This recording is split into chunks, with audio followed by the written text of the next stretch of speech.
그다음에 이제 이런 배아로서의 이런 미분적인 이념 개념은 이제 배아, 시, 잠재성이라고 이제 아까 말씀을 드렸는데, 그래서 구체적인 조건들로 현행화될 모든 경우들을 산출하는 시, 배아로서의 보편성을 갖는다. 사실 이렇게 해서 이렇게 미분소 개념, 미분 개념을 통해서 이렇게 그 이념의 개념에다가 차이의 개념이 모든 이념의 형식의 그 보편성을 갖도록 이렇게 만드는 데 성공할 수 있었다는 겁니다. 그래서 이제 미분적 이념 개념으로서 차이는 그 자체가 이웃하는 요소들에 의해서 항상 차이와는 힘인 채 보편적인 통일성 기능을 실행하는 놀라운 개념으로 정의된 셈입니다. 이런 의미에서 이런 이념을 들려주는 다양체라고 해요. 모든 이념은 다양체다라고 이렇게 얘기를 하는데, 이 다양체도 이제 원래는 이제 수학적인 기원을 갖는 개념인데, 근데 이제 여기서 핵심적인 건 그런 겁니다.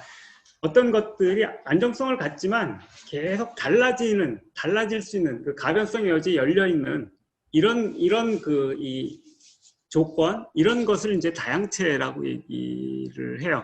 가령 이제 이 다양체라고 했을 때 여기서 중요한 건 칸트나 해겔적인 그런 종류의 동일자로서의 그 원리적인 통일성하고 다양체가 개념이 어떻게 다른지를 이렇게 예를 들면 더 적절할 것 쉬울 것 같은데, 가령 규제적인 원리, 하나의 원리가 있잖아요, 그죠?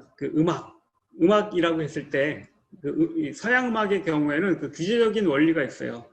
조성적인 구조와 화성적인 진행, 이런 거예요. 8개, 7개 음으로 된 한 옥타브가 있고, 그런 것들이 화성과 비화성적인 소리도 있지만 이제 화성적인 소리에 우위하에서 비화성적인 소리를 쓰되, 화성 전체는 1도에서 시작해서 5도로 갔다가 1도로 끝나야 된다. 이게 이제 키가 C면은 G로 갔다가 C로 끝나야 된다. 그래야지 종지부가 확실하게 된다. 완결된다. 완결의 구조를 갖게 돼요. 그래서 가령 이제 문학이나 연극 같은 데에서는 플롯이 그런 거잖아요. 발단, 전개, 위기, 설정, 결말, 이런 것처럼 이 음악도 쭉 땅 하게 만드는 이런 구조가 조성이라는 구조거든요. 이런 규제적인 원리가 사실은 굉장히 오랫동안 19세기 중반 정도까지 계속 유지되어 왔어요. 이런 의미에서 이 조성적인 구조라고 하는 것은 그때까지 서양 음악 전체를 쭉 이렇게 한계 짓고 틀 짓는 이런 하나의 원리 같은 거였어요. 그래서 그거에 따라서 규정이 돼요. 교향곡 같은 거 이렇게 들어보시면 끝나는 부분은 거의 비슷할걸요? 들어보면 다 비슷해요. 엔간한 교향곡은 끝나는 부분은 다 비슷해요. 그럴 수밖에 없어. 막 가도 되는데 끝에 가서는 결국 5도 갔다가 1도로 가야 되기 때문에 짱땅 이렇게 되기 때문에 끝나는 데는 거의 다 비슷해요. 굉장히 그런 점에서 이렇게 일자적인 통일성 같은 것들이 있어요. 단일한 구조를 갖는다는 거예요. 근데 이제 다르게 가령 이렇게 크세냐키스라고 하는 이제 그리스 작곡가가 있는데, 이 사람은 소리라고 하는 것은 아주 작은 미시적인 입자들의 흐름이다, 이렇게 정의를 해요. 음악이란 미시적 입자들의 흐름들의 어떤 저기를 부여하는 것, 질서를 부여하는 것, 이런 식으로 정의를 해요. 그래서 소리도 왜 12개만 써야 되는데, 그러니까 이 7개의 한 옥타브 소리를 이렇게 쭉 나누면 12개 소리가 되잖아요. 12음 기법 써서 이렇게 쇤베르크가 했을 때 왜 13개 쓰면 안 되고 12개만 써야 되는데 23개는 왜 안 되고, 그래서 그거 다 없애버립니다. 그러니까 모든 주파수의 음들이 다 음악적 소리가 될 수 있고, 그 다음에 왜 쇤베르크는 일부러 조성적인 소리, 화성적인 소리 피해서 썼거든요. 그건 또 왜 그러는데, 조성적인 소리 쓰는 거랑 뭐가 다른데? 왜냐하면 소리를 조직하는, 근데 자꾸 법칙을 부여해버리니까 뻔해지니까 아무거나 흘러가게 하자고. 대신 그럼에도 불구하고 음악이란 귀에 들리는 거였기 때문에 우리는 하나의 입자를 듣는 게 아니고 소리의 흐름을 듣는다고. 그렇기 때문에 소리의 흐름을 만들어내는데 어떤 종류의 규칙을 부여하면 된다고. 이렇게 했을 때 이 소리 입자라고 하는 것은 사실은 그 자체는 아무 의미가 없는 그리고 이제 규정도 할 수 없는 무규정자예요, 무규정자. 그런데 다른 입자들과의 관계 속에서 문제화할 수 있는, 그래서 규정 가능성을 갖는 무규정자예요. 그리고 여기다가 이제 가령 이렇게 가스 입자들의 흐름, 그다음 유체들의 흐름, 아니면 브라운 운동하는 분자들의 흐름, 이런 것들을 모델로 해서 거기다 이렇게 딱 이렇게 그런 것들을 거기다 사용을 해서 그 입자들을 구성하는 방식으로 쓰면은 다른 음악들이 나오는 거예요. 이렇게 되면 이거 완결된 규정도 갖는 거죠. 이렇게 만들어질 때 사실 이건 굉장히 자유롭게 그냥 아무것도 네가 이 사람은 이렇게 썼지만 꼭 이것만 써야 되는 것도 아니야. 소리 흐름을 입자들의 흐름을 조직할 수 있는 어떤 것도 갖다 다 써보라고. 이렇게 바뀌게 됐을 때 사실은 저런 그 단일한 그 원리 같은 건 사라져버리고 다만 거기에서 그러면서도 거기 일관되게 관철되게 만드는 것은 소리의 입자들의 흐름이다라고 하는 이 개념 하나밖에 없거든요. 그 미규정적인 그 자체로는 미규정적이지만 다른 것과의 관계 속에서 규정 가능한 입자들의 흐름이다라고 하는 거 이런 식으로 바뀌게 됐을 때 사실 일자적인 통일성과는 다른 차원에서 음악을 완전히 다른 것으로 다시 이렇게 볼 수 있게 만들어요. 약간 다른 방식으로는 사실은 통상 좀 더 일반적인 방식은 주파수로 다루는 거예요. 주파수. 푸리에 급수를 써서 모든 그 윈미디어 플레이어 보면 이렇게 그래프 이렇게 그려주잖아요. 소리 나올 때마다 그때 음파들을 그려주는 거거든요. 그런데 그거는 이렇게 여러 사인파들의 합성함수예요. 그걸 합쳐서 만들어낸 거예요. 뒤집어 얘기를 하면은 이 복잡한 이 음파들은 전부 사인파들로 구별할 수 있어요. 배음들의 배음이라 그러는데 이렇게 정수배를 이렇게 튀어가는 저기를 갖는 사인파들의 합으로 다 분리할 수가 있어요. 그거에 이제 제곱을 해서 적분을 하는 방법을 쓰는데 적분하면은 이제 사인, 코사인 막 섞여 있는 건 다 0이 돼 버리기 때문에 그 개수들만 구하면 되는데 어쨌든 이제 그런 식으로 해가지고서 이 주파수들을 사인팔로 환원 가능하다. 이게 이제 현대 전자음악이라든지 여러 가지 현대 음악적인 사고를 하게 되는데 큰 출발점이 돼요. 이렇게 해서 그 사인파들을 어떻게 구성하는가에 따라서 다른 소리들이 우리는 구성할 수 있다. 이런 방식으로 이제 그래서 조성적인 것들 빼고 어떤 소리도 구성할 수 있어. 라고 하는 방식으로 이제 바뀌어버리게 됩니다. 그렇게 됐을 때 여기도 물론 하나의 이념이 있는 거예요. 소리의 이념. 음악의 이념 같은 게 있어요. 음악적 소리의 이념이 있어. 사인파. 그 자체로는 무의미한, 왜냐하면 사인파라고 했는데 이게 왔다 갔다 하는 게 그냥 사인파이기 때문에 그 자체로는 규정성이 없는 건데 이게 이제 그 특정 소리가 되려고 그러면 이 사인파들의 합이 이렇게 다른 사인파들하고 관계 속에서 규정 가능해야 되거든요. 이렇게 되면서 이게 그리고 이제 여기다가 이 진폭이나 이런 것까지 다 이렇게 갖춰지면은 완결된 규정을 갖게 돼요. 이러면 모든 종류의 소리들이 이걸로 다 정의될 수가 있어요. 이거 음악적인 소리만이 아니라 지금 제 목소리도 다 그렇게 표시할 수 있고 다 어떤 소리도 다 그렇게 표시할 수 있는 보편성을 가져요. 그런데 보편성은 갖는데 모든 소리를 표시할 수 있는 보편성을 갖는데 이 주파수로 표시하는 게 어떤 원리에도 어떤 식으로 구성하라라고 하는 그 답은 없어요. 답이 없어요. 구성할 수 있는 가능성만을 열어주는 거예요. 그래서 어떻게 구성할 건데 어떤 소리를 구성할 건데는 각자가 문제화하는 방식에 의해서 다르게 구성을 하면 되는 거예요. 소리를. 뭐 이런 의미에서 이 경우에 이제 소리라고 하는 것은 n차원 다양체다. 뭐 이렇게 얘기를 할 수가 있는데 조금 더 쉽게 얘기를 하면은 그러니까 이 소리라고 하는 것은 이 주파수 그 사인파들이 섞이면서 만들어지는 음색, 그 다음에 그 중에 어떤 그 사인파가 규정하는 음고, 그 다음에 음가, 그 다음에 이 진폭으로 표시되는 볼륨, 이런 것들이 섞이며 만들어지는 다양체다라는 거예요. 근데 이제 아까 푸리에 함수로 표시되는 푸리에 함수의 가장 기본적인 이렇게 사인파라고 하는 그 자체 무규정적인 규정 가능자가 이 n차원 다양체 모든 걸 다 가능하게 하는 건데, 근데 계속 그것이 이렇게 다른 것과 섞이면서 어떤 굉장히 가변적인 다양성을 만들어내는 거예요. 일자적인 다양성, 동일자적인 다양성이 아니고 계속 달라져가는 다양성, 어떤 것도 수용 가능한 다양성으로 이렇게 가능해야 된다는 겁니다. 이런 의미에서 이념은 다양체다라는 거고, 그 이념, 아까 얘기한 것들이 이제 이념이 될 수 있다라고 하는 이런 것들로 이렇게 얘기를 하는 셈이죠. 둘레즈는 이렇게 이념을 그래서 미규정성, 규정 가능성, 완결된 규정, 뭐 이 세 가지로 이렇게 딱 이 세 가지로 이렇게 이루어지는 거라고 얘기를 하는데, 들레즈는 이것을 그 충족 이유율의 세 원리와 대응한다라고 얘기를 해요. 그래서 미규정성은 양화 가능성으로서의 규정 가능성과 들레즈가 말하는 이 그 이념의 규정 가능성은 질화 가능성으로서의 상호적 규정과 그 다음에 이 현행적인 규정은 완결된 규정 이것과 어울린다 뭐 이런 식으로 얘기하는데 그 충족 이유율은 그러니까 충족 이유율은 아까 얘기했듯이만 어떤 것들이 존재하기 위한 충분한 이유 sufficient reason을 이렇게 일본 사람들이 충족 이유라고 번역을 했고 충족 이유율이라고 계속 그렇게 갖다 쓰는 겁니다. 그런데 이거는 이 라이프니츠가 이렇게 만든 말인데 근거율하고 대비가 돼요. 근거율하고 충족 이유율은 어떻게 다르냐면 근거율은 그것의 부정이 거짓이 되는 거예요. 그래서 뭐가 있을까요?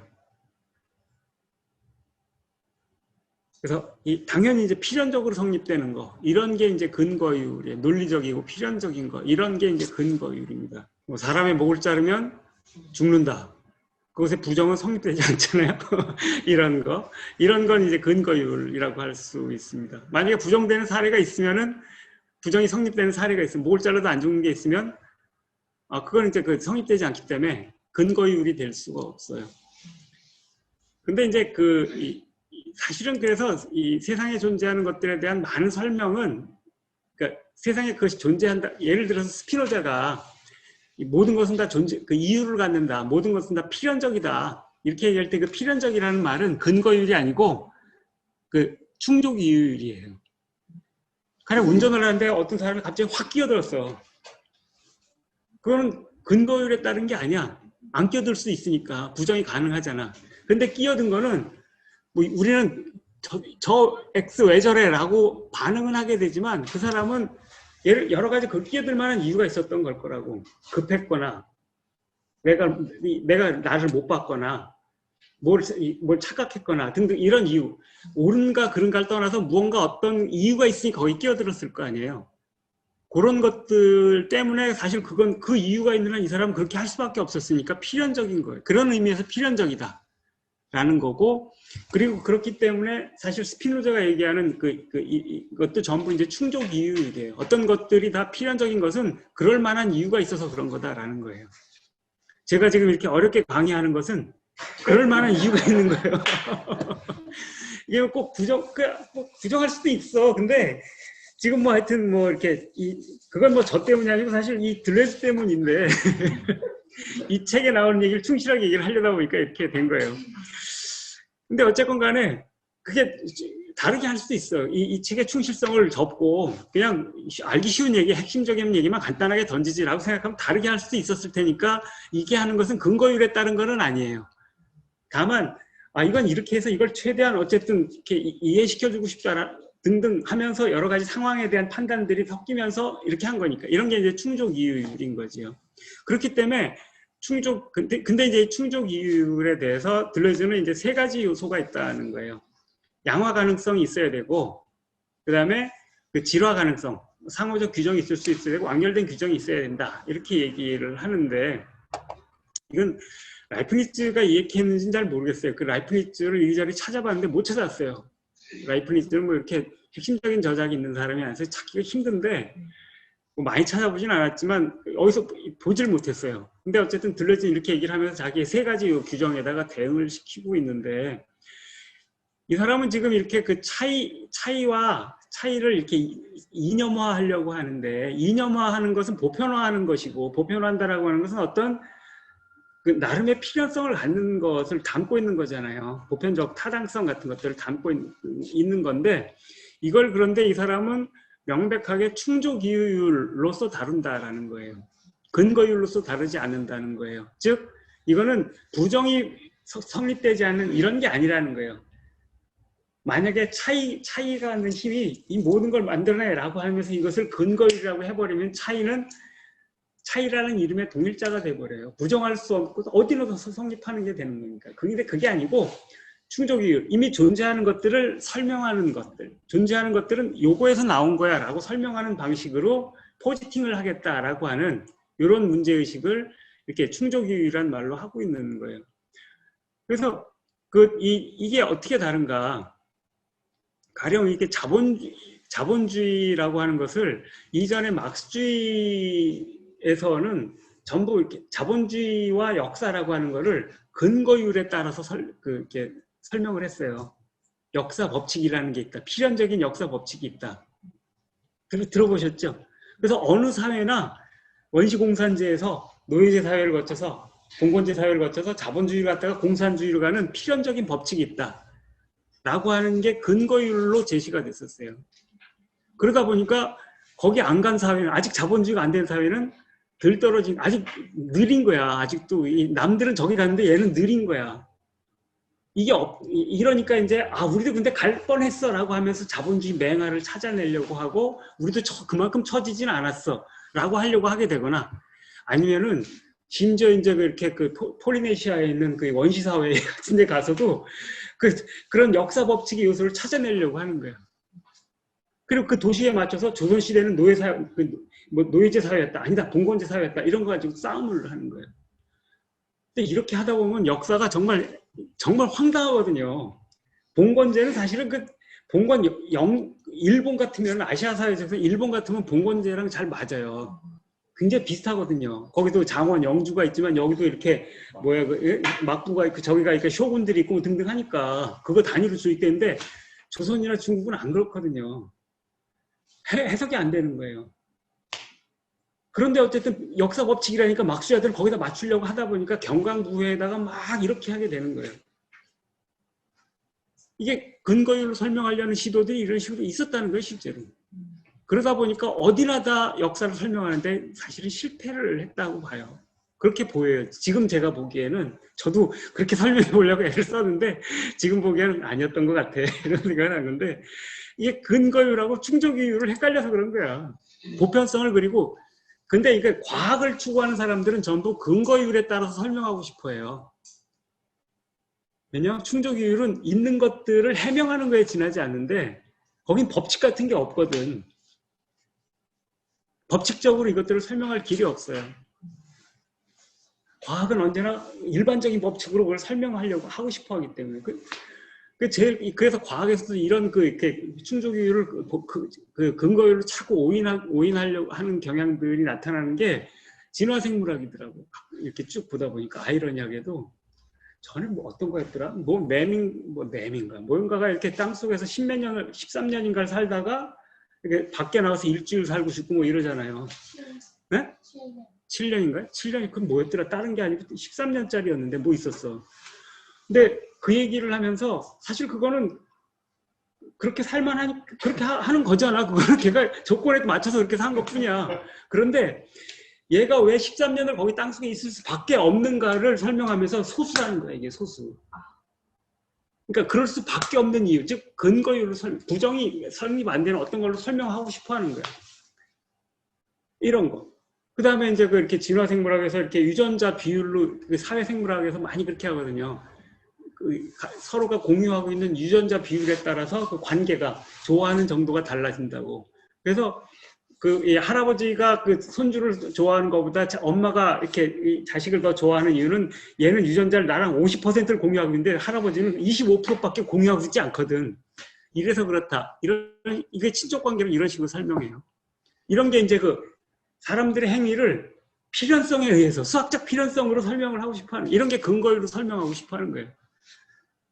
당당한 얘기가 되죠. 어디서나 이렇게 하면. 진화심리학도 약간 그런. 진화심리학도 그렇죠. 진화심리학도.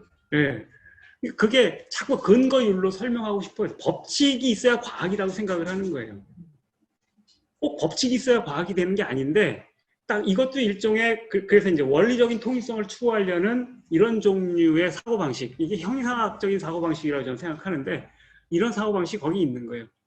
그러다 보니까, 아니, 진화라는 건 조건에 따라 다 다르게 된 건데, 이걸 필연성으로 설명을 하려고 하니까, 그 근거율로 설명이 이렇게 된다는 거예요. 사실 그래서 이 근거율이라고 하는 것을 매이게 되면은 근거율은 필연적으로 동일자의 원리, 이런 것들을 가동시키게 돼요.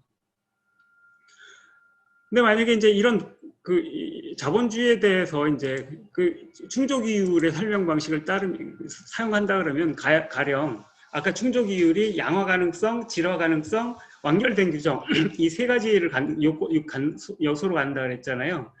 가령 자본주의라고 하는 게 있으려면은 양화 가능성이 있어야 돼요. 그래서 잉여 생산물이 화폐화 가능성이 있어야 돼요. 잉여 생산물이 없으면 자본주의 있을 수가 없죠. 근데 잉여 생산물이 있다고 다 자본주의가 될 수는 없어요. 이게 화폐로 바뀔 수 있을 때만 그렇게 돼요. 그런데 이렇다고 해서 그게 되는 거 아니에요. 이건 그냥 규정 가능성, 즉 양화 가능성만 있는 거야. 근데 질화 가능성이 있어야 되는데 이거는 MCM 프라임의 형식으로 이 화폐화된 게 사용될 수 있는 거. 다른 말로 하면은 잉여가치, 이 DS의 이게 이제 그 스톡, 적분이 될 수 있어서 이 잉여가치가 적분되면은 이제 스톡이 되는 거죠. 자본이 되는 거잖아요. 축적된 자본 이런 게 되잖아요. 스톡이 되고 이 스톡하고 잉여노동의 상호적 관계가 만들어져야만 자본주의가 출현을 해요. 이게 이 질화 가능성이에요.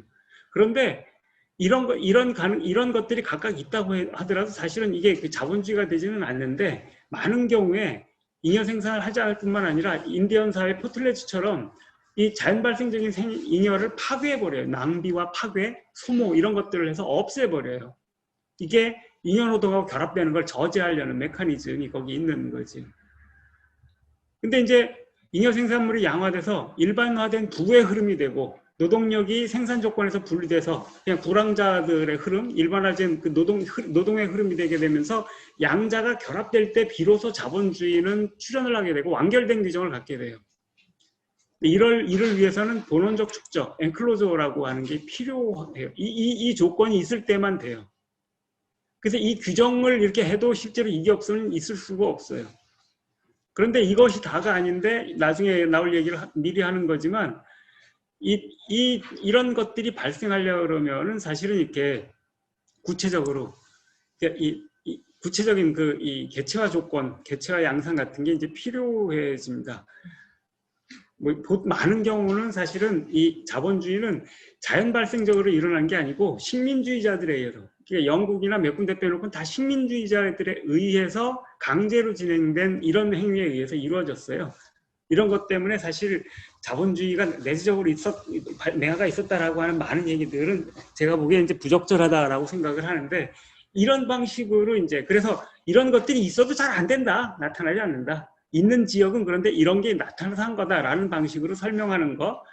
그리고 이런 식으로 이 자본주의에 대해서 설명할 수 있는 그 이념, DS 같은 거, 이런 거, 양화 가능한 DS, 잉여가치 최소치, 이런 것들이 자본주의에 대해서 이념의 개념으로서, 최소 이념으로서 있을 수가 있고, 이런 것들이 관계 속에 들어가는 이런 규정들과 결합될 때 자본주의라고 하는 것이 이렇게 설명될 수 있다는 겁니다. 이런 식으로 들레즈가 사용하는 이런 그 이념의 개념이라고 하는 게 잠재성의 차원에서 자본주의를 정의하는 데 사용될 수 있다고 얘기를 할 수 있습니다. 그리고 이렇게 여기서 이제 이 이념이라고 하는 게 구조를 설명한다 그랬는데, 이 구조라고 하는 건 반복의 조건이 되지만 이 반복의 조건인데, 여기에는 이제 아까 이제 말씀드렸던 그 미분소들에 의해서 표현되는 관계, 미분적인 관계, 이게 이제 미분적인 이념인데, 미분적인 관계라는 건 사실은 조금 더 러프하게 얘기를 하면 이웃 관계예요. 아까 얘기했잖아요. 미분소라고 하는 건 어느 점과 가장 가까이 있는 다른 점에 연결했을 때 이렇게 그려지는 접선의 기울기라고 그랬잖아요. 미분계수라는 게. 그 말은 뭐냐 그러면, 미분계수라고 하는 거는 어떤 점과 그 인근에 있는 이웃한 점의 관계를 표현하는, 이웃 관계를 표시하는 값이거든요. 그래서 이웃 관계가 대단히 중요해집니다. 이웃 관계가 무엇이 되는가에 따라서 아주 다른 것들이 된다는 겁니다. 이게 미분소라는 말로 표현하려고 하는 겁니다. 그래서 같은 흑인이지만 어떤 놈과 만나는가에 따라서 노예가 될 수도 있고 임노동자가 될 수도 있고 자유인이 될 수도 있고, 이게 이제 그 미분적 관계라는 겁니다. 그런데 이 미분적 관계라고 하는 것은 가령 이제 들레즈는 이제 그 생물학과 결부해서 예를 드는데, 가령 유전자들은 핵산들의 이웃 관계에 의해서 이렇게 핵산들이 쭉 배열되잖아요. 그래서 가령 이렇게 눈 유전자, 이렇게 그다음에 혀 유전자 등등 이런 거, 혹은 이제 당뇨병 유전자, 무슨 암 유전자 이런 것들을 규정할 때 핵산들의 배열들을 가지고 얘기를 하는 거잖아요. 이렇게 핵산들의 이웃 관계가 미분적 관계라고 얘기를 할 수 있는 거예요. 이런 게 어떤 개체들이 갖는 어떤 형질 이런 것들을 잠재성으로 포함하고 있다는 뜻이 C인 거죠. C. 있으면 다 나타날 수 있는 거잖아요. 이런 유전자가 있으면. 불륜 유전자 뭐 이런 것도 있다면 불륜 유전자 이런 게 있으면 불륜할 잠재성이 거기에 있는 거죠. 신문에 옛날에 이제 봤던 거였어요. 불륜 유전자까지 얘기를 해서 정말 어이가 없다라고 했었는데, 그런데 이런 게 이제 그리고 이런 유전자가 있으면 다 그런 것들이 나타난다라고 했을 때 이 유전자로서의 유전자 같은 것은 일종의 구조라고 말을 할 수가 있지 않겠어요? 구조예요, 구조. 그런데 이 잠재적인 것들은 이제 여기 있는 것들이 이렇게 펼쳐져서 여기 접혀 들어가 있는 거예요. 어떤 형질이 펼쳐져 있는 거예요. 접혀 들어가 있는 거예요. 그런데 이 이념에는 요것만 이념이 아니고 이런 것들 예를 들어서 뭐 이렇게 암 유전자 혹은 이렇게 뭐 알츠하이머 유전자 이런 게 있다라고 할 때에는 이 말은 뭐냐 그러면은 요 유전자가 쭉 분화되면 알츠하이머가 나타난다. 이런 형질이 나타난다. 요 유전자가 있으면 당뇨병이 나타난다. 요 유전자가 있으면 췌장암이 나타난다. 이런 거잖아요.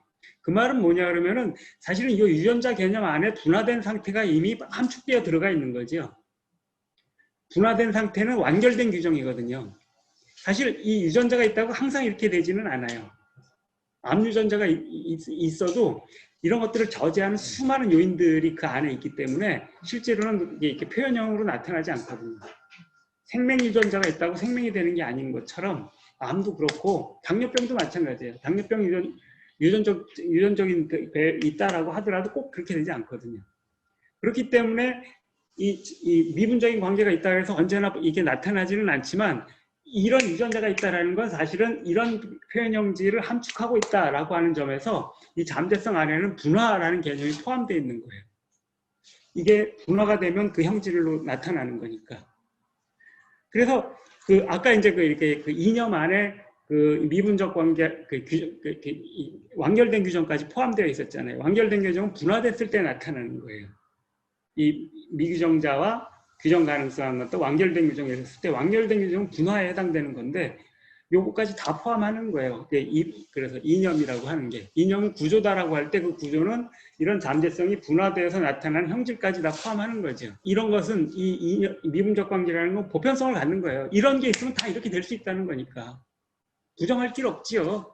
이렇게 되는 거예요. 그런데 실제로 진행되는 사태는 어떠한가? 이런 의미에서 이렇게 미분적 관계가 있는 것들이 분화돼서 펼쳐지는 과정을 일종의 연극이라고 들려지는 거예요. 왜냐하면 연극에는 예를 들면 셰익스피어 햄릿이라고 하는 그 극본 안에는 어떤 사람이 어떤 역할들을 할 거고 어떻게 사태는 진행되는 거 다 들어가 있잖아요. 근데 근데 사실은 이 잠재성으로서의 이념이란 어떤 거냐면 이 극본으로서의 햄릿 같은 거예요. 근데 이것은 분명히 우리가 이 극본이 있다고 해서 연극이 실제로 행해지는 건 아니죠. 그런데 이 연극 안에 어떤 사람이 그러니까 어떤 배역들이 어떻게 해서 어떻게 진행돼서 다가 다 들어가요. 분화된 상태가 다 들어가 있는 거예요. 그래서 이 들레즈는 이제 그렇게 세계는 R이다. 라고 얘기를 하는데 R이라는 건 접혀 들어가 있는 잠재성의 상태에 존재한다라는 거예요.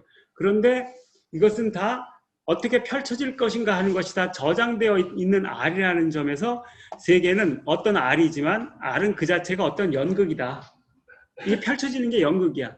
희곡이고 연극이고 세계는 그런 점에서 희곡이자 연극인 거야. 그런데 우리가 햄릿이란 그 희곡을 보면서 이건 이렇게 펼쳐지겠구나. 누가 봐도 다 알 수 있잖아. 그런데 실제로 연극은 행해진 게 아니잖아. 실제 연극이 행해질 때는 어떤 일이 벌어지는가? 물론 배우들이 지금 요때 그 연극이라고 하는 것은 들레즈가 아래 이미 그 잠재성 수준에서 연극이라고 하는 거는 배우들보다는 배역들이 우세하고 배우들이 중요하지 않다는 거예요. 사실 햄릿 읽으면 배우는 없잖아. 거기는 배역들이 있는 거지. 배역들보다는 공간들이 공간들보다는 이념들이 우세하다라고 이렇게 쓰고 있어요. 그러니까 그 안에서의 위치 이런 것들이 중요한 거고 이렇다라는 거예요. 근데 실제 연극은 어떤가? 배우들이 하는 거야. 배우들이 하게 연출을 하는 거고 배우들은 그에 따라 움직이지만 배우들은 또 자기의 능력에 따라 이렇게만 하잖아. 그런데 탁월한 배우나 탁월한 연출가는 이 극본에 따라 하는데 이걸 완전히 이게 햄릿이었어 라고 하게 만드는 방식으로 연극을 하게 만들잖아요. 이런 걸 들려주는 잔혹이라는 말로 표시를 해요. 잔혹극, 아르토의 잔혹극에서 따온 건데 잔혹이라고 하는 것은 우리는 아르토를 좀 보신 분은 아시겠지만 아르토가 얘기하는 잔혹극은 피 흐르고 뭐 찌르고 이러는 게 칼이 등장하고 이러는 게 아니에요.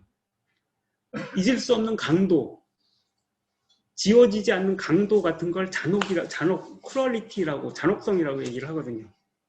그 잊을 수 없는 잔혹성을 만들어서 신체에 새기는 거 이런 거예요. 그래서 배역과 배우가 어떻게 다른가?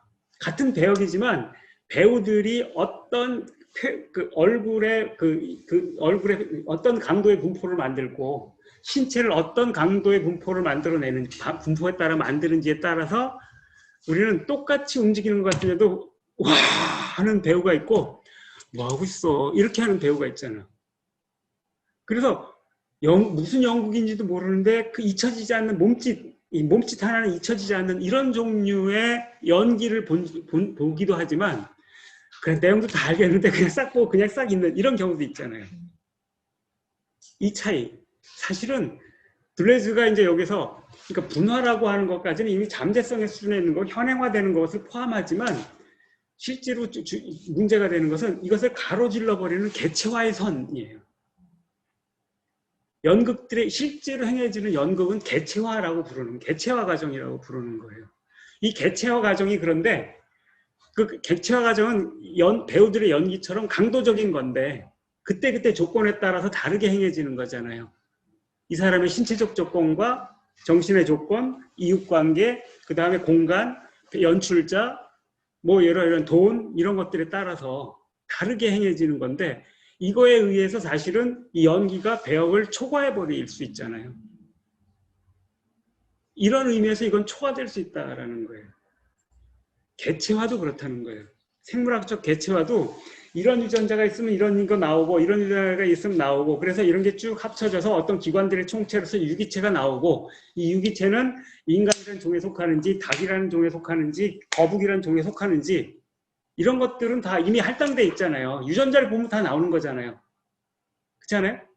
콩을 심으면 콩이 나는 거고 달걀을 부화시키면 병아리가 나오는 거지. 거기서 거북이가 나올 일은 없잖아. 거북이도 알을 낳지만 거북이가 나올 일은 없는 거잖아. 이런 게 그런 의미에서 알 안에 이미 펼쳐질 것 세계가 들어가 있는 거죠. 그렇기는 한데 실제로 발생 과정은 보면은 여기에 예를 들면 이제 어떤 알이 어떤 양수 내지는 어떤 그 조건 속에서 부화되고 어떤 환경 속에서 발생하는가에 따라서 아주 다른 게 되거든요. 그래서 그 발생학자들이 그런 실험 많이 한다고. 그 수정란에다 대고서 어떤 전기적이나 이런 자극을 주는 거예요. 물리적 자극이나 화학적 자극을 줘요. 이러면 얘들이 크게 달라지는 경우들이 있어요. 저번에 이렇게 영원이라고 하는 도마뱀 얘기했었잖아요. 그 유명한 얘인데 도롱뇽의 일종인데 영원이라고 하는 얘는 이렇게 수정란이 이렇게 쭉 함입될 때 그 원구 배순부라고 하는 부분인데 이렇게 쑥 들어가는 데가 얘가 입이 되거든요. 근데 그 입 주위에 있는 걸 떼가지고 다른 거 발생하는 거 거기다 갖다 붙이면 머리가 둘인 도롱뇽이 나와요. 머리를 갖다 붙인 게 아닌데. 그러니까 이게 달라지면 완전히 다른 괴물이 나온다는 거예요. 그래서 모든 개체화는 괴물화되는 과정을 포함한다라고 얘기를 해요.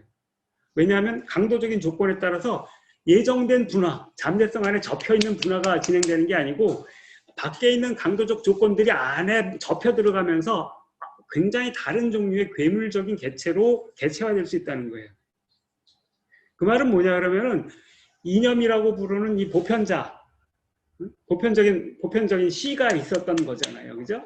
그 항상 어떤 것들이 거기서 나올 수밖에 없는 구조를 함축하고 있음에도 불구하고 얘는 여기에 실제로 진행되는 개체화 과정에 들어가는 그 우연적이고 외부적인 강도적인 힘들이 어떻게 들어가는가에 따라서 그 차이화하는 힘들, 개체화하는 차이들이 딱 관여하는 데 따라서 굉장히 다른 종류의 개체화가 진행된다는 거예요. 그런데 이런 종류의 개체화 과정 없는 분화라고 하는 건 사실상 없거든요. 실제로 현실적으로 없거든요. 유전자가 이런 게 있다라고 해도 안 나오는 이유는 안 나오잖아요. 그죠? 특정한 개체화 조건들이 거기 들어가야만 이렇게 나오기 때문에 모든 분화에는 개체화가 선행한다라고 얘기를 해요. 개체화 없는 분화 같은 건 없다는 거예요. 현실적으로 존재하는 건 개체화가 있는 거지. 그래서 이 개체화하는 차이라고 하는 것이야말로 개체화하는 차이로 인해 가지고 사실은 이렇게 이 분화, 그러니까 이 미분적 관계에서 분화로 가는 이 예정된 선들이 교란되고 와해되면서 괴물들이 출현할 수 있다라는 거예요. 이게 또 다른 의미에서 차이의 힘인 거죠. 그러니까 이념 자체도 굉장히, 근데 이렇게 될 수 있는 건 이념 자체가 이런 차이들이 접혀 들어갈 수 있는 방식으로 이렇게 구성되어 있기 때문에 그런 거죠. 차이에 대해서 워낙 민감하고 관계적인데 그렇기 때문에 그 안에 접혀 들어가는 것과 다른 것들이 그 자극으로 들어가도 그게 그 안에 접혀 들어가면서 그 이념 자체가 다른 것으로서 발생을 시켜버리는 이런 종류의 그 민감하게 외부에 열려있는 차이에 대해서 열려있는 보편성, 이런 것이 여기서 얘기하는 미분적인 이념이라고 하는 것에 함축되어 있기 때문에 그러는 거죠. 이런 걸 들레즈는 이제 초험적 원리라고 그래요. 그래서 들레즈한 칸트는 초험적이라는 말은 선험적인 것하고 크게 안 다르다 그랬잖아요. 가능 조건 이런 거예요. 그게 가능하게 해주는 조건 이런 거예요. 들레즈한테 초험적인 건하고 선험적인 건 아주 다른 거예요. 선험적이란 말은 잘 안 쓰는데 구조라고 부르는 이런 건 선험적 조건에 훨씬 가까워요. 반복의 조건 같은 거.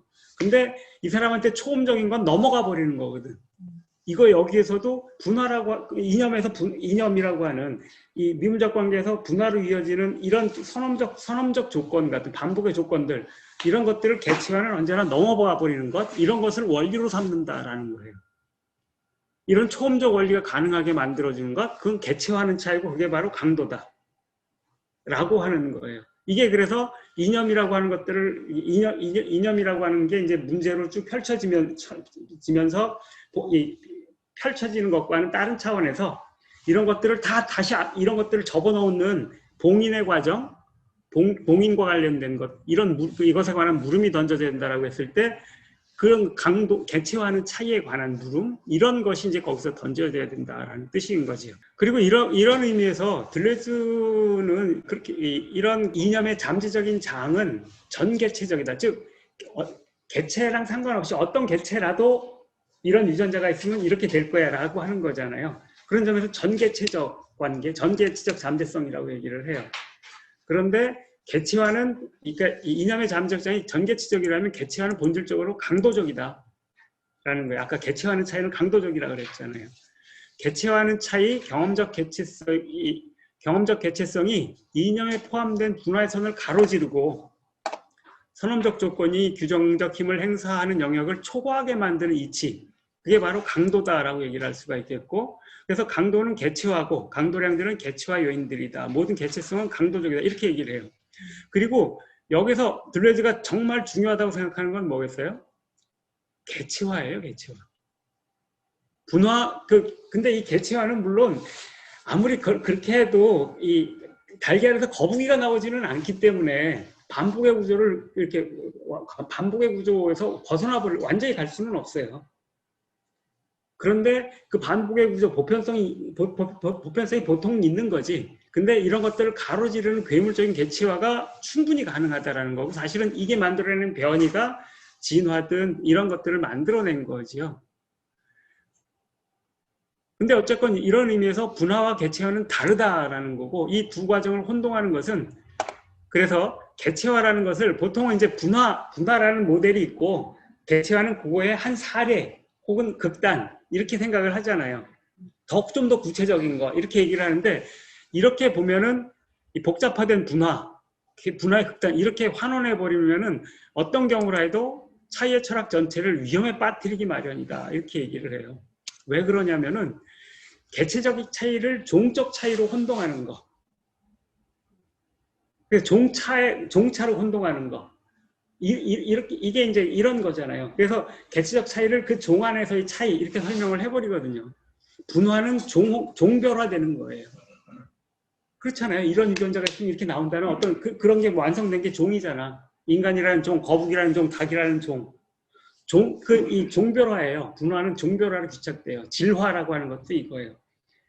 그런데 개체화는 이 종별화를 가로지른다라는 거예요. 물론 독립적이진 않지만 이탈하는 힘들이 있다라는 거지. 이게 강도라는 거고, 사실 이 종차는 본질적으로 동일성의 차락에 속하는 거예요.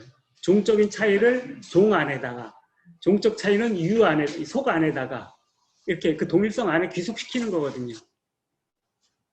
그렇기 때문에 이 개체화를 분화로 오인해버리면 이건 차이의 철학을 동일성의 철학으로 이게 되돌리게 돼버린다는 겁니다. 그래서 결국은 들레즈는 이런 과정을 통해서 그러니까 이념이라는 개념을 이렇게 제기를 하고 이념적 종합이라는 걸 통해서 차이가 가지고 있는 어떤 이렇게 긍정적이고 구성적이고 심지어 보편성마저 갖는 힘을 원리의 지위에다가 이렇게 올려놨는데 그러면서도 그 원리 지위 안에 차이가 관통하면서 개체화하는 이 초험적인 힘 이런 것들이 가동시킬 수 있는 방식으로 이념을 원리로서 위치지었다라고 하는 거. 이렇게 이해를 하는 게 이제 이 적절할 것 같습니다. 그래서 요약을 하자 그러면은 그렇게 이념 개념은 이렇게 통상적으로 동일성 철학에서 모든 것을 통합하고 포괄하는 전체로서의 보편성, 즉 모델, 원리, 전체, 원인, 근거 이런 것이 이제 이 통상적인 동일성 철학에서 이념 개념입니다. 그리고 여기에는 개별적 주관이나 개체를 넘어서는 보편적인 주관, 주체, 선언적 주체, 혹은 이제 이념이라고 하는 초월 주체 이런 것들이 항상 있게 마련입니다. 그리고 구체적 조건을 지우거나 잡아먹는 일반화가 언제나 있습니다. 그래서 현실적 그건 구체적 조건이고 이건 하면서 그런 것들을 넘어서 있는 것들을 쭉 포섭해내는 것으로서의 이렇게 이 원리 이런 것들을 위치지우기 때문에 현실적 조건과의 분리, 초월, 지향 이게 플라톤은 분리시키고 칸트는 초월 그 다음에 헤겔은 지향의 형태로 이렇게 그런 것들을 위치짓습니다. 그런데 이에 반해서 이제 지금까지 말씀드린 걸 요약하자 그러면은 차이 철학에서 이념이라고 하는 것은 물음으로서의 이념, 원리를 대신하는 물음의 일관성 이런 것이 어떤 원리의 지위를 대신한다라는 거고 문제로서의 이념, 답에 의한 통일성이 아니라 문제에 의한 일관성, 선언적 주관이나 초월적 주체가 제공하는 근거 내지 원인이 아니라 조건에 따라 달라지는 반복의 주어로서의 문제가 주어라고 얘기를 할 수 있습니다. 여기서는. 그 다음에 미시적 배아로서의 이념, 거대한 이념 대신에 모든 것을 포괄하는 거시적 이념 대신에 모든 것 속에 들어가지만 구체적 조건에 따라서 다르게 발생할 배아로서의 차이의 이념이 이제 들레즈가 제기한 거고, 그 다음에 이제 잠재성으로서의 이념, 현행화될 잠재성으로서의 이념을 제안을 했고, 그 다음에 이제 초월적인 주체나 초인격적인 주체로서의 이념이 아니라 전개체적이고 비인격적인 구조로서 이념을 다룬다는 겁니다. 아까 이념은 전개체적이다라고 이렇게 얘기를 했었죠. 칸트는 초험적 주체, 혹은 이제 이 헤겔은 초월적 주체가 이제 이념인데요.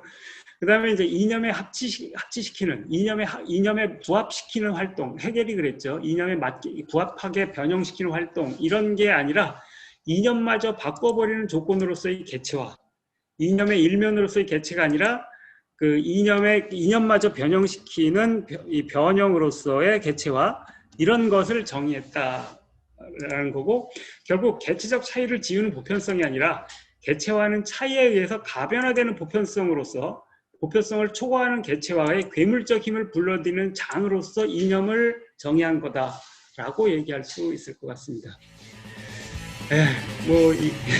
일단 제 강의 여기서 마치겠습니다. 이게 좀 어려워서 오늘 죄송합니다.